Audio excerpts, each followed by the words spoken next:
शांति, ओम शांति, ओम शांति, ओम शांति।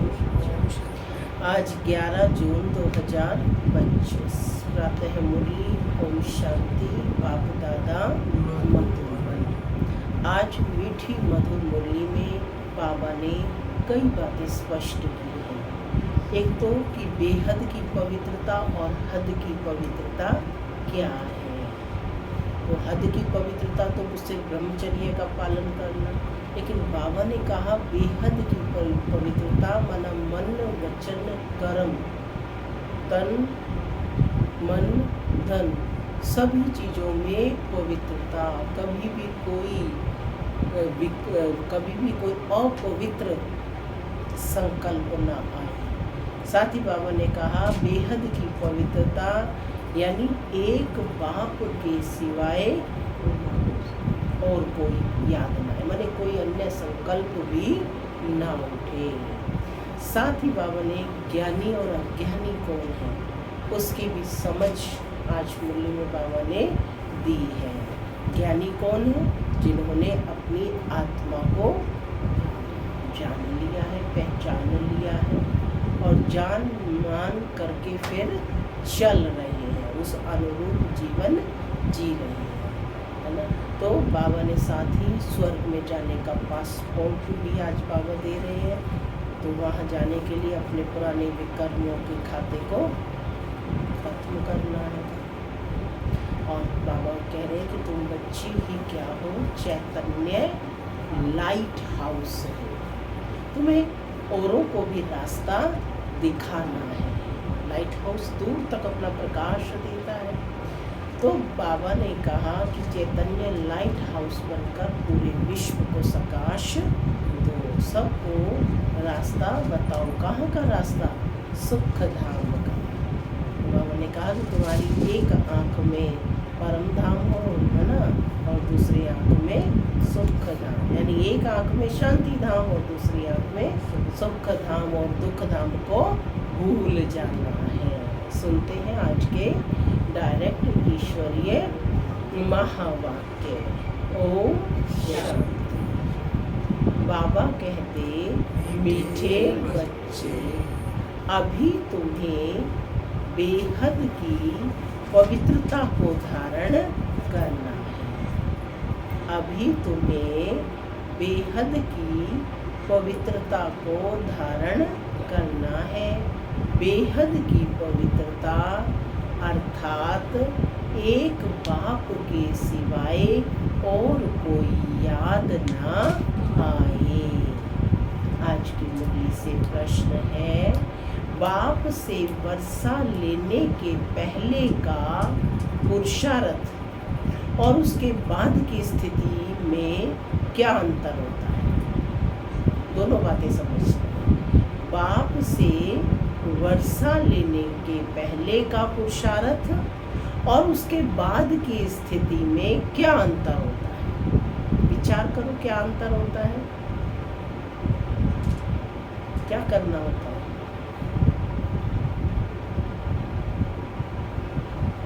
बहुत गहरी सोच में पड़ गई। सुनो बाबा का उत्तर। बाबा क्या कहते? जब तुम बाप से वर्षा लेते हो तो देह के सब संबंधों को छोड़ एक बाप को याद करना का पुरुषार्थ करते हो, और जब वर्षा मिल जाता है तो बाप को भूल ही जाते हो। अभी वर्षा लेना है, इसलिए कोई से भी नया संबंध नहीं जोड़ना है, नहीं तो भूलने में मुसीबत होगी। सब कुछ भूल एक को याद करो तो वर्षा मिल जाएगा। गीत चला, यह वक्त जा रहा है। वक्त कभी ठहरता नहीं है, वह जा रहा है। ओम शांति। माना मैं शांत स्वरूप आत्मा हूँ, शांति मेरा स्वधर्म है। बाबा कहते मीठे बच्चे अब घर वापस जाना है। घर वापस जाना है तो क्या करना है, तैयारी करनी है ना, बाप की श्रीमत का पालन करना है, खुद को आत्मा समझ उस परम आत्मा को याद करना। ओम शांति। मीठे मीठे रूहानी बच्चों प्रति बाप समझाते हैं, ज्ञानी और अज्ञानी किस किस को कहा जाता है, यह सिर्फ तुम ब्राह्मण ही जानते हो। माने ज्ञानी किसे कहा जाता है और अज्ञानी, यह सिर्फ तुम ब्राह्मण ही जानते हो। ज्ञान है पढ़ाई, जिससे तुम ये जान गए हो कि हम आत्मा है और वह परम पिता परमात्मा है। तुम जब वहाँ से मधुबन से आते हो तो पहले जरूर अपने को आत्मा समझते हो। हम जाते हैं अपने बाप के पास, क्या कहते हो कि हम जाते हैं अपने बाप के पास। बाबा शिव बाबा को कहते हैं। शिव बाबा है प्रजापिता ब्रह्मा के तन में, कोई वैसे तो नहीं है अपना बाबा, निराकार है वह, तो किसके तन में आता है, ब्रह्मा के तन में, वह भी बाबा हो गया।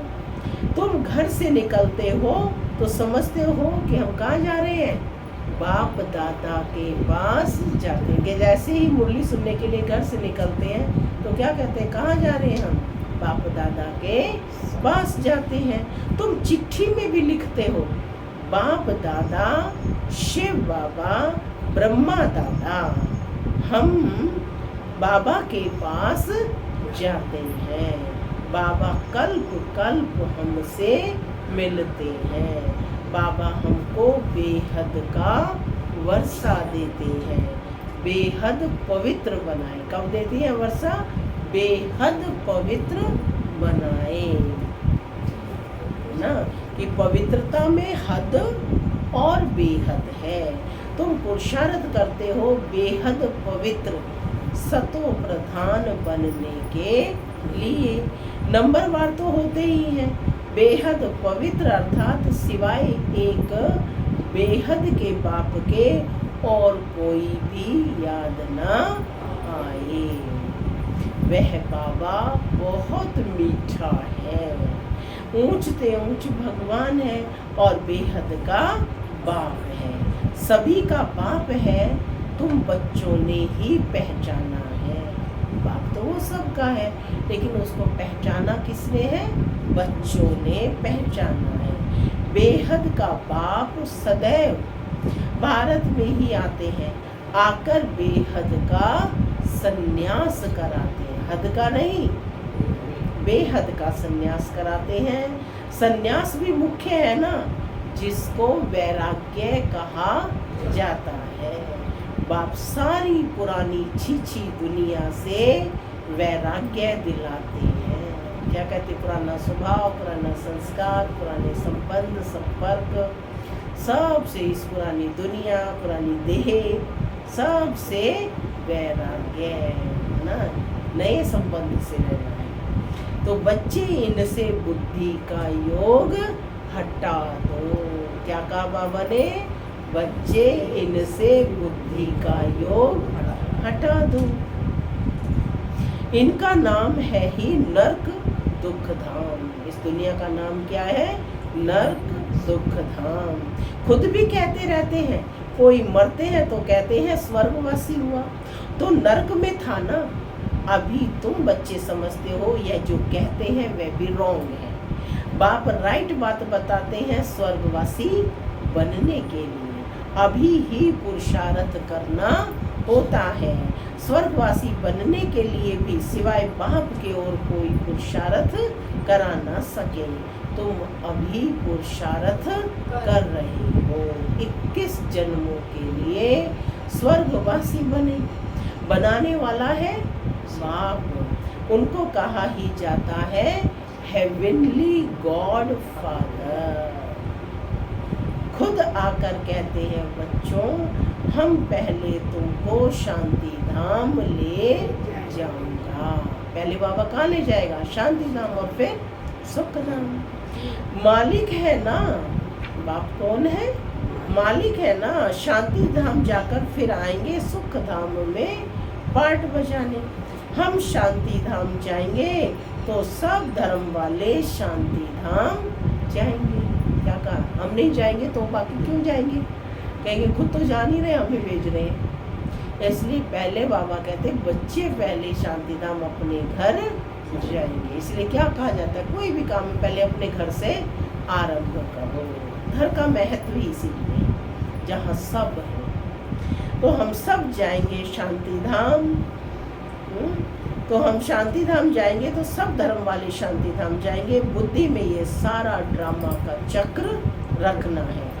हम सब जाएंगे शांति धाम, फिर हम ही पहले आकर बाप से वर्षा पाते हैं। जिससे वर्षा पाना होता है उनको याद जरूर करना है। बच्चे जानते हैं वर्षा मिल जाएगा तो फिर बाप की याद भूल जाएगी। 2500 वर्ष तक याद किया, स्वर्ग में याद किया बाप को, स्वर्ग के सुख मिल गए, उसके बाद भूल गए। फिर कब से याद किया? द्वापर से पुकारना शुरू किया जब दुख होने लगा, है ना। वर्षा बहुत सहज रीति मिलता है। बाप सम्मुख कहते हैं मीठे बच्चे तुम्हारे जो भी देह के संबंध हैं सब भूल जाओ। क्या कहा मुन्नी बहन?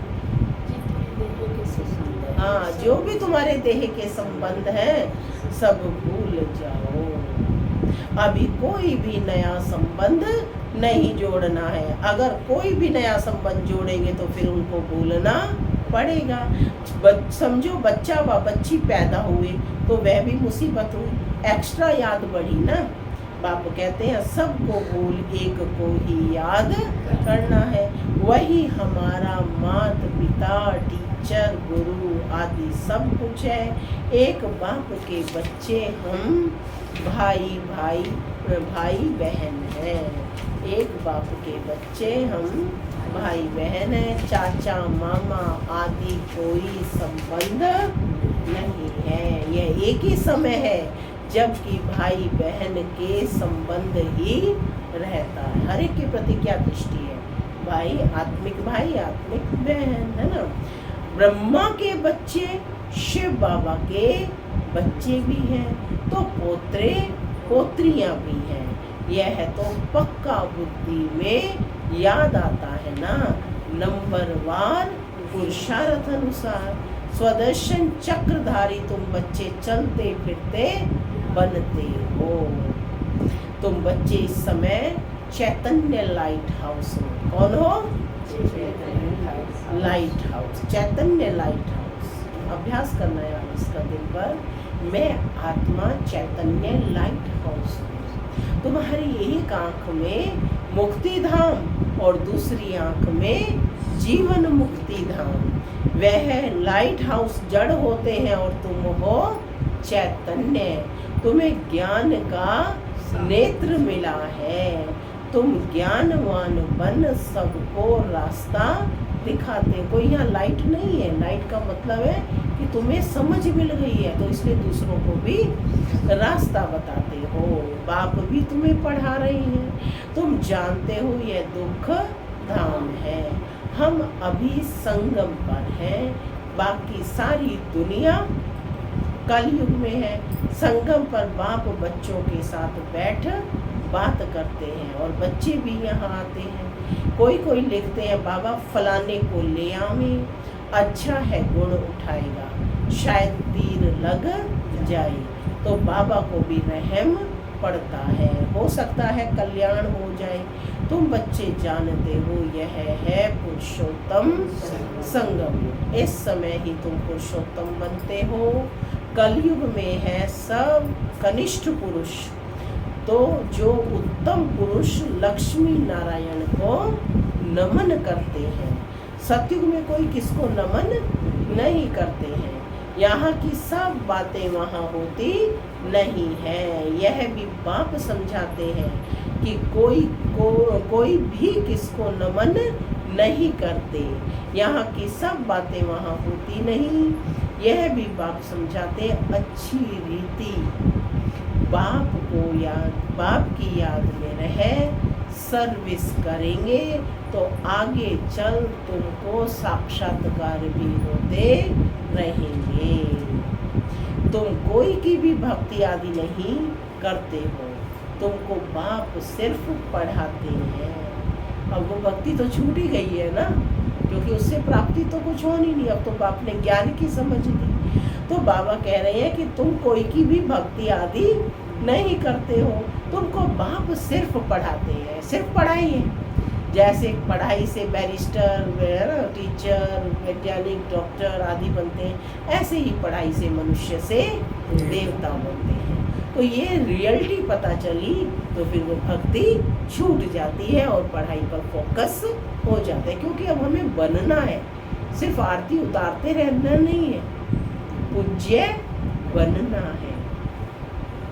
तो बाबा कहते कि तुमको बाप सिर्फ पढ़ाते हैं, घर बैठे आप ही साक्षात्कार होते रहते हैं। बहुतों को ब्रह्मा का साक्षात्कार कराते हैं, होता है। उनके साक्षात्कार के लिए कोई पुरुषार्थ नहीं करते हैं। बेहद का बाप इन द्वारा, किन द्वारा?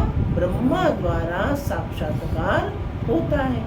उनके साक्षात्कार के लिए कोई पुरुषार्थ नहीं करते। बेहद का बाप इन द्वारा साक्षात्कार कराते हैं। भक्ति मार्ग में जो जिसमें जैसी भावना रखते हैं उसका साक्षात्कार होता है। अभी तुम्हारी भावना सबसे ऊंच ते ऊंच बाप में है, तो बिगैर मेहनत बाप साक्षात्कार कराते रहते हैं। शुरू में कितना ध्यान में जाते थे, आप ही आपस में बैठे और ध्यान में चले जाते थे। बाबा की रूह ध्यान करते और ध्यान में चले जाते थे। कोई भक्ति थोड़े ही की। बच्चे कभी भक्ति करते हैं क्या? पूछ रहे हैं बाबा, बच्चे कभी भक्ति करते हैं क्या? लौकिक में भी क्या कोई अपनी माता की रोज पूजा करता है? उठना करते हैं, नमस्ते किया, नमन किया और बस, है ना। और नमन भी नहीं करते है? तो बाबा तो कह ही रहे हैं, बच्चे कभी भक्ति करते हैं क्या? जैसे एक खेल हो गया था, चलो बैकुंठ चले, एक दो को देखते चले जाते थे। जो कुछ भी पास्ट हुआ वह फिर रिपीट करेंगे। तुम जानते हो हम ही इस धर्म के थे। कौन से धर्म के? हम ही देवी देवता धर्म के थे। सतयुग में पहले ये धर्म है, इनमें बहुत सुख है। फिर धीरे धीरे कलाएं कम होती जाती है। जो सुख नए मकान में होता है वह पुराने में नहीं है। थोड़े समय के बाद वह भपका खत्म हो जाता है। स्वर्ग और नरक में तो बहुत फर्क है ना, कहाँ स्वर्ग और कहाँ यह नरक। आज की दुनिया को कह सकते हैं स्वर्ग? नहीं कह सकते ना। तुम खुशी में रहते हो, यह भी जानते हो कि बाप की याद भी पक्की ठहरेगी। हम आत्मा हैं, यही भूल जाते हैं तो फिर देह अभिमान में आ जाते हैं। यहाँ बैठे हो तो भी कोशिश करके अपने को आत्मा निश्चय करो। बाबा कहते हैं यहाँ बैठे भी भूल जाते हो तो भी अपने को कि मैं आत्मा सुन रही हूँ, ईश्वरीय महावाक्यों को सुन रही हूँ, ईश्वरीय महावाक्यों का सेवन कर रही हूँ। तो बाप की याद भी रहेगी। देह में आने से फिर देह के सब संबंध याद आएंगे। यह एक लॉ है, इसमें कोई वो नहीं है। जब देह समझेंगे तो देह के संबंध ही याद आएंगे, आत्मा समझेंगे तो आत्मिक संबंध ही याद आएंगे। तुम गाते भी हो कि मेरा तो एक दूसरा ना कोई, बाबा हम बलिहार जाएंगे। वह अभी समय है, एक को ही याद करना है। आँखों से बल किसको भी देखो, घूमो फिरो, सिर्फ आत्मा को, बाप को याद करना है। शरीर निर्वाह अर्थ कर्म भी करना है। काम के लिए बाबा ने मनाही नहीं की है ना, परंतु हाथों से काम करते दिल बाप की याद में रहे। आत्मा को अपने माशुक को ही याद करना है। किसको याद करना है? माशुक को, है ना। कोई की किसी सखी से प्रीत हो जाती है तो फिर उनकी याद ठहर जाती है। वो घड़ी घड़ी उसी को याद करती रहती है, सखी को। फिर वह रग टूटने में बड़ी मुश्किलात होती है, माने भूलना बड़ा मुश्किल होता है। पूछते हैं बाबा ये क्या है? अरे तुम नाम रूप में क्यों फंसते हो? बाबा स्पष्ट कर रहे हैं कि नाम रूप में क्यों फंसते हो। एक तो तुम देह अभिमानी बनते हो और दूसरा फिर तुम्हारा कोई पास्ट का हिसाब किताब है। बाबा ने बताया कि किस लिए फंसते हो, क्योंकि एक तो देह अभिमानी बन जाते हो, माने आत्मा को भूल देह में रहते हो, और दूसरा कोई पास्ट का हिसाब किताब है, इस कारण से उनको भूल नहीं पाते हो। वह धोखा देता है, पास्ट का हिसाब किताब धोखा देता है। बाप कहते हैं आँखों से जो कुछ देखते हो उनमें बुद्धि ना जाए, तुम्हारी बुद्धि में यह रहे कि हमको शिव बाबा पढ़ाते हैं। ऐसे बहुत बच्चे हैं जो यहाँ बैठे हैं, बैठे भी बाप को कभी याद नहीं करते, यहाँ भी बुद्धि में बाप को याद नहीं करते। कई तो यहाँ बैठे भी याद में नहीं रह सकते हैं। तो अपने को देखना चाहिए। बाबा कह रहे अपना इंट्रोस्पेक्शन करो, अपना अपनी चेकिंग करो स्वयं की स्वयं। हमने कितना शिव बाबा को याद किया, नहीं तो चार्ट में रोला पड़ जाएगा। भगवान कहते हैं मीठे बच्चों मुझे याद करो, अपने पास नोट करो, जब चाहे याद में बैठ जाओ। खाना खाकर चक्र लगाए 10-15 मिनट आकर बैठ जाओ याद में, क्योंकि यहाँ कोई गोरख धंधा तो है नहीं। फिर भी जो काम काज कर छोड़ कर आए हो वह कोई कोई की बुद्धि में आता रहता है, बड़ी जबरदस्त मंजिल है। तब बाबा कहते हैं अपनी जांच करो। आज बाबा अपनी जांच के लिए कह रहे हैं, अपना देखो कितना समय बाबा को याद करते हैं। बाबा ने युक्तियाँ भी बताई, खाना खाया उसी के तुरंत तो कोई काम नहीं है, 10-15 मिनट टहलते हो, है ना, तो बाबा को याद करो। तो बाबा कहते हैं मंजिल बड़ी जबरदस्त है। तब बाबा कहते हैं अपनी जांच करो, यह तुम्हारा मोस्ट वैल्यूएबल टाइम है। टाइम के महत्व को बताया, यह तुम्हारा मोस्ट वैल्यूएबल टाइम है, बहुत कीमती समय है। भक्ति मार्ग में तुमने कितना टाइम वेस्ट किया है, दिन प्रतिदिन गिरते ही रहते हो। श्री कृष्ण का दीदार हुआ, बहुत खुशी हो जाती है, मिलता तो कुछ भी नहीं, बाप का वर्षा तो एक ही बार मिलता है। तो अब बाप कहते हैं मेरी याद में रहो तो तुम्हारे जन्म जन्मांतर के पाप मिट जाए। स्वर्ग का पासपोर्ट उन्हीं बच्चों को मिलता है जो याद में रहे, अपने विकर्मों को विनाश कर कर्मातीत अवस्था को पाते हैं। कुछ कंडीशंस होते हैं ना, टर्म्स एंड कंडीशन, दुनिया में भी पासपोर्ट बनवाओ, तो बाबा ने भी बता दिए टर्म्स एंड कंडीशन कि स्वर्ग का पासपोर्ट उन्हीं बच्चों को मिलता है जो याद में रहे, अपने विकर्मों को विनाश कर कर्मातीत अवस्था को पाते हैं। नहीं तो बहुत सजा खानी पड़ती है। बाबा और भी राय देते हैं, अपने ताज व तख्त का फोटो अपने पॉकेट में रख दो तो याद रहेगी। इनसे हम यह बनते हैं, जितना देखेंगे उतना याद करेंगे, घड़ी घड़ी निकालेंगे, जेब पर हाथ जाएगा, कुछ भी करेंगे तो फिर बाबा कहते हैं याद करेंगे, फिर उसमें भी मोह लग जाएगा, तो ये तो शुद्ध मोह हो जाएगा ना। हम ये बन रहे हैं, क्या बन रहे हैं, नर से नारायण चित्र देखकर खुशी होगी, शिव बाबा याद आएगा। यह सब पुरुषार्थ की युक्तियां हैं। मैंने कोई चित्र आदि भी रख रहे हैं, कोई चित्र का हमें पूजन नहीं करना है, ये बाबा ने कहा खुद को याद दिलाने के लिए, अटेंशन देने के लिए ये युक्तियां हैं, बाकी तो बुद्धि से ही याद करना है। तो कोई से भी तुम पूछो सत्यनारायण की कथा सुनने से क्या होता है, हमारा बाबा हमको सत्यनारायण की कथा सुना रहे हैं, कैसे 84 जन्म लिए हैं, वह भी हिसाब तो चाहिए ना। सब तो 84 जन्म नहीं लेंगे, दुनिया को तो कुछ भी पता नहीं है, ऐसे ही मुख से सिर्फ कह देते हैं। इसको कहा जाता है थ्योरेटिकल, वह है, यह है तुम्हारा प्रैक्टिकल। अब तो बाबा तो सब चीज प्रैक्टिकल में समझा रहे हैं। अभी जो हो रहा है उनके फिर भक्ति मार्ग में पुस्तक आदि बनेंगे।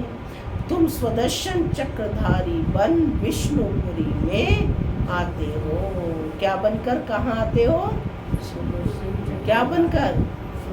स्वदर्शन चक्रधारी बनकर विष्णुपुरी में आते हो। इसलिए विष्णु को एक हाथ में क्या दिखाया है? शंकर दिखाया है ना, क्योंकि अपने दर्शन के लिए बाबा कहते यह है नई बात। रावण राज्य झूठ खंड, फिर सचखंड राम राज्य होगा। चित्रों में बड़ा क्लियर है। अब इस पुरानी दुनिया का अंत है। 5000 वर्ष पहले भी विनाश हुआ था। साइंसदान जो भी हैं उन्हों को ख्याल में आता है कि हमको कोई प्रेरक है जो हम यह सब करते रहते हैं। समझते भी हैं कि हम यह करेंगे तो इनसे सब खत्म हो जाएंगे, परंतु परवश है, डर लगा हुआ है। समझते हैं घर बैठे एक बॉम्ब छोड़ेंगे तो खत्म कर देंगे। एरोप्लेन, पेट्रोल आदि की भी दरकार नहीं रहेगी। विनाश तो जरूर होना ही है। नई दुनिया सतयुग था। क्राइस्ट से 3000 वर्ष पहले स्वर्ग था। फिर अब वह स्वर्ग की स्थापना हो रही है। आगे चल समझेंगे।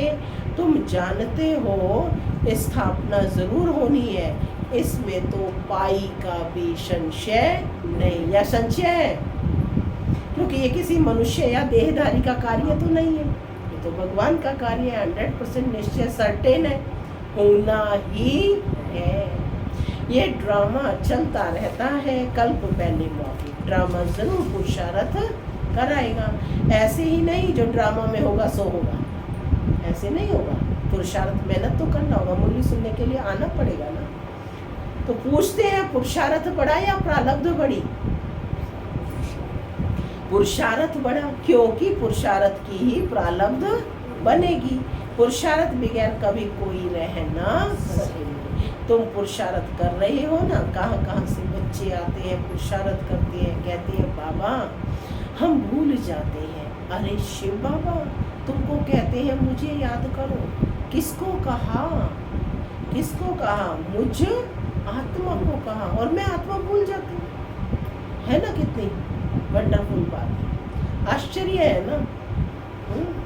बाप आत्माओं से ही बात करते हैं। शिव बाबा ही पतित पावन है, यह आत्मा भी उनसे सुनती है। तुम बच्चों को ये पक्का निश्चय रहना चाहिए कि बेहद का बाप हमको विश्व का मालिक बनाते हैं। वह है ऊंचते ऊंच, प्यारे ते प्यारा बाप। भक्ति मार्ग में उनको ही याद करते थे। गाते भी हैं तुम्हारी गति मत न्यारी, तो जरूर मत दी थी, अब तुम्हारी बुद्धि में है। इतने सब मनुष्य मात्र वापस घर जाएंगे। विचार करो कितनी आत्माएं हैं, सब का सिजरा है। सब आत्माएं फिर नंबरवार जाकर बैठेंगी। क्लास ट्रांसफर होता है तो नंबरवार बैठती है ना। तुम भी नंबरवार जाते हो। छोटी बिंदी आत्मा नंबरवार जाकर बैठेंगी, फिर नंबरवार आएंगी पार्ट बचा। यह है रुद्रमाला। बाप कहते हैं कितने करोड़ आत्माओं की मेरी माला है। इसलिए बाप की माला गले में जो पड़ी उसको क्या कहते हैं? रुद्र माला ना। रुद्रमाला, रुंडमाला है ना। ऊपर में है फूल। फिर पाठ बजाने के लिए सब यहाँ ही आए हैं। यह ड्रामा बना हुआ है। कहा भी जाता है बना बनाया ड्रामा है। कैसे ये ड्रामा चलता है सो तुम जानते हो। सबको यही बताओ कि अपने को आत्मा समझ बाप को याद करो तो तुम्हारे विकर्म विनाश होंगे और फिर तुम चले जाएंगे। ये मेहनत है, इतना इजी नहीं है, ये मेहनत है। सबको रास्ता बताना है। सेवा का पॉइंट है, तुम्हारा फर्ज है। क्या कहा बाबा ने? सबको रास्ता बताना तुम्हारा फर्ज है, ताकि कोई आत्मा उल्हाना ना दे। तुम कोई देहधारी में नहीं फंसाते हो। बाप तो कहते हैं मुझे याद करो, तो पाप भस्म हो जाएंगे। बाप डायरेक्शन देते हैं, सो तो करना पड़ेगा। जो बाबा डायरेक्शन दे रहे हैं, श्रीमत क्या है, बाप की डायरेक्शन है, तो वो कार्य करना पड़ेगा। पूछने की क्या बात है, कैसे भी करके याद जरूर करो। क्या कहा बाबा ने? ये आपने सोचना है कैसे याद करना है। बाबा ने कहा कैसे भी करके याद जरूर करो। इसमें बाबा क्या कृपा करेंगे? याद तुमको करना है, वर्षा तुमको लेना है। अब वर्षा कोई बाप को ही लेगा, और तुम्हें लेना है तो करना किसको पड़ेगा? जो करेगा सो। इसीलिए गायन भी है ना, बाप स्वर्ग का रचयिता है, तो जरूर स्वर्ग का वर्षा मिलेगा। अभी तुम जानते हो ये झाड़ पुराना हो गया है, इसलिए इस पुरानी दुनिया से वैराग्य है। इनको कहा जाता है बेहद का वैराग्य। वह हठ योगियों का है हद का वैराग्य, वह बेहद का वैराग्य सिखलाना सके। बेहद के वैराग्य वाले फिर हद का कैसे सिखलाएंगे? अब बाप कहते हैं सिक्की लदे बच्चे, तुम भी कहते हो कितना सिक्की लदा। बाप है 63 जन्म बाप को याद किया है, बस हमारा तो एक बाप दूसरा ना कोई। अच्छा मीठे मीठे सिक्के लदे बच्चों प्रति बाप दादा का याद प्यार और गुड मॉर्निंग। रूहानी बाप की रूहानी बच्चों को नमस्ते। हम रूहानी बच्चों की रूहानी माता पिता बाप दादा को याद प्यार गुड मॉर्निंग और नमस्ते। नमस्ते सदा रहो हंसते, बनो फरिश्ते, चलो धारणा के लिए मुख्य सार। पहला, स्वर्ग में जाने का पासपोर्ट लेने के लिए बाप की याद से अपने विकर्मों का विनाश कर कर्मातीत अवस्था बनानी है। सजाओं से बचने का पुरुषार्थ करना है। दूसरा, ज्ञानवान बन सबको रास्ता बताना है। चैतन्य लाइट हाउस बनना है। एक आंख में शांति धाम और दूसरी आंख में सुख धाम रहे। इस दुख धाम को भूल जाना है। आज का वरदान है, हर आत्मा को ऊंचा उठाने की भावना से रिगार्ड देने वाले शुभ चिंतक भव। हर आत्मा के प्रति श्रेष्ठ भावना अर्थात ऊंच उठाने की व आगे बढ़ाने की भावना रखना, अर्थात शुभ चिंतक बनना। अभी शुभ वृत्ति से, शुभ चिंतक स्थिति से अन्य के अवगुणों को भी परिवर्तन करना, किसी की भी कमजोरी व अवगुण को अपनी कमजोरी समझ वर्णन करने की बजाय व फैलाने की बजाय समाना और परिवर्तन करना, यह है रिगार्ड। बड़ी बात को छोटा बनाना, दिल शिकस्त को शक्तिवान बनाना, उनके संग के रंग में नहीं आना, सदा उन्हें भी उमंग उत्साह मिलाना, यह है रिगार्ड। ऐसे रिगार्ड देने वाले ही शुभ चिंतक हैं। स्लोगन है, त्याग का भाग्य समाप्त करने वाले पुराना स्वभाव संस्कार है, इसलिए इसका भी त्याग करो। अव्यक्त इशारे आत्मिक स्थिति में रहने का अभ्यास करो, अंतर्मुखी बनो। जैसे ब्रह्मा बाप एकांत प्रिय होने के कारण सदा अंतर्मुखी रहे। मैं आत्मा हूँ, मैं आत्मा हूँ, मैं आत्मा हूँ, यह पाठ पक्का किया, जिस कारण वे स्वयं भी सदा शांति और सुख के सागर में समाये रहे और अन्य आत्माओं को भी अपने शुद्ध संकल्प और वाइब्रेशन द्वारा, वृत्ति और बोल द्वारा, संपर्क द्वारा शांति की व सुख की अनुभूति कराते रहें। ऐसे फॉलो फादर करो। ओम शांति।